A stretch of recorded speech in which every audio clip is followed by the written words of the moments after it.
Been talking about culture changing and how rapidly it can change. And I mean, sometimes it takes literally centuries. Sometimes it just takes years. And I think the whole Harvey Weinstein thing is an example of how, and the Me Too movement is an example of how rapidly culture can change when it hits a critical mass. And I am hopeful that we are approaching that critical mass when it comes to the way that we do policing in this country. Our police having evolved out of, mostly in the United States, having evolved out of the old slave patrols and still behaving like that's who they think they are.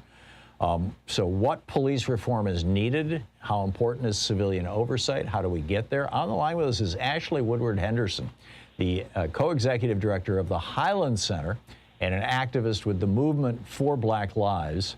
M4BL.org is the Movement for Black Lives. Highland Center .org is their website. And AshLee, welcome to the program. What are your thoughts on those issues that I just laid out?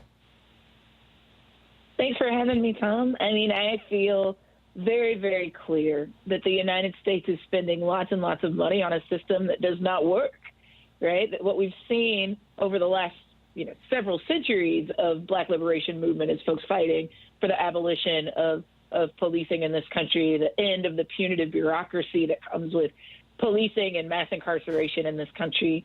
And so I stand in solidarity with all of the 26 million plus people last year who stood in the streets, who went to the ballot boxes and said that they were voting for a change, for us to actually practice what we preach around liberty and justice for all, that includes seeing a world where we divest from these punitive bureaucracies and into equitable, sustainable, and healthy communities. Standing with folks who are supporting the BREATHE Act, right? Fighting for a shift in the federal mandate around how we actually invest in our communities and start to divest from systems that are actually harmful. So I stand in solidarity with folks that are seeing that we can radically reimagine public safety in this country, and that if anybody that believes in racial justice sees otherwise, an opportunity for a deep discussion about what liberation for Black people in this country could look like. Yeah, I stand with you in all of that. Let's talk about some of the specifics. What do we, I mean, we have to have, please feel free to disagree with me on this, but it seems like you have to have somebody that you can call if, somebody's trying to break into your house or somebody, some road rage incident, and you get shot at in the street by some crazy person. And I don't mean literally crazy, you know what I'm talking about. There has to be some way to enforce the laws, and so we could call that something other than policing. But if we get into too much academic speak, we lose basically access to the mass of people, who are going to be necessary for change. So, what are the specifics that you would suggest? I have my own list, but you're the expert here. Where do we start with police reform? I mean, for example, one of my things is it's in our Constitution that the military has it doesn't lay this out, but they did in the debates back in 1787, that the military has a tendency to create an insular culture that is separate from civilian culture, and out of that insular culture, militaries tend to overthrow governments. And therefore, in the United States, the Secretary of Defense who runs the military must be a civilian. And in fact, the one non-civilian that Trump put in required, basically an exception to the law, and to be approved by Congress. And that the president, who's in charge of the person in charge of the military, has to be a civilian. Why not have civilians in charge of police departments all across the country? Why not mandate that? Or is that one of the least important or one of the most important? I mean, on the spectrum of solutions, what's on your list? Yeah, I mean, speaking personally, I would say that it's time out for putting platinum Band-Aids on the gaping wound of harm created by policing in this country, right? Is that we've tried piecemeal reforms through body cameras and training, even through things that I've demanded, like community oversight committees, et cetera. And we've seen that not actually stop police violence in Black communities. And I want to be clear, not even just Black communities, indigenous communities, Latinx communities, working class communities of white folks, rural communities, urban communities alike, right? So I want to make some of the absurdity obvious, and then I want to answer really specifically what we're seeing solutionaries do on the grassroots level. Great. We have 4 minutes, by the way. And absolutely. So I want to be clear. We're spending $348 billion annually on federal, state, local spending, on policing, on courts, on corrections, on the FBI and the Department of Homeland Security, right?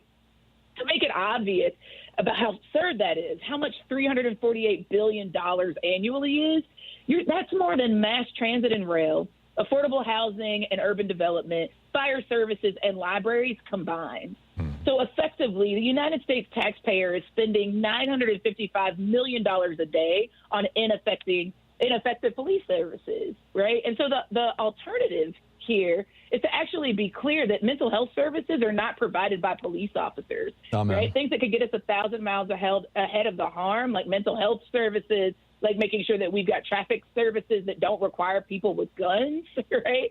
There's so many other alternatives to police services that we could actually be implementing, and that, quite frankly, folks are implementing on the ground. We could use the savings from defunding the police to make our streets safer, more user-friendly.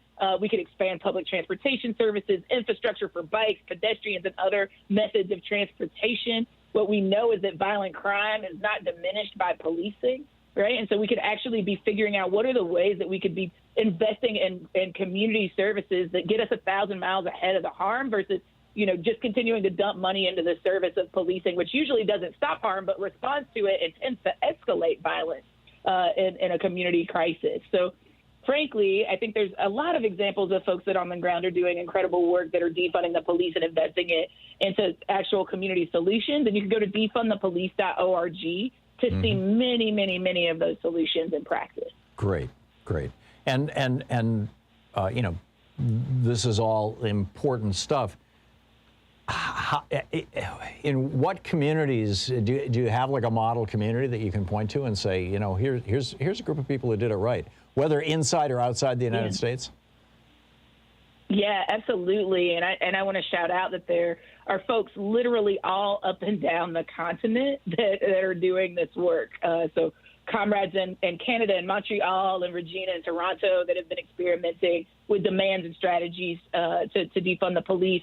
All across the South, I want to shout out folks like Spirit House in Durham, North Carolina, who have been creating harm-free zones to talk about not only what harm is happening in their communities, but how to respond to those harms without including the carceral state. Folks in Miami, Florida, in Nashville, Tennessee, the Black Lives Matter movement there, and the folks that have been doing the Nashville People's Movement Assemblies and people's budgeting processes to figure out participatory budgeting ways to take money from police and use it in community solutions. There's so many. If you go to Interrupting Criminalization, you can see a Defund the Police toolkit that names many, many folks across the country that are doing this work. We're talking with AshLee Woodard Henderson. We have about a half a minute left, AshLee. It seems to me that one of the main drivers of crime is poverty. Shouldn't that be at the top?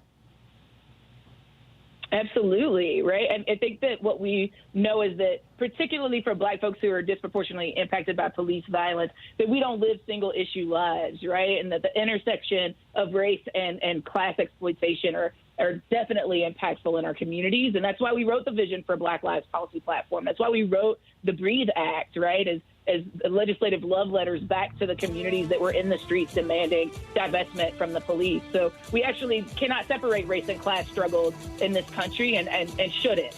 Amen. AshLee Woodard Henderson, the co-director of the Highland Center, activist with the Movement for Black Lives. Which website, AshLee, would you like to direct people to?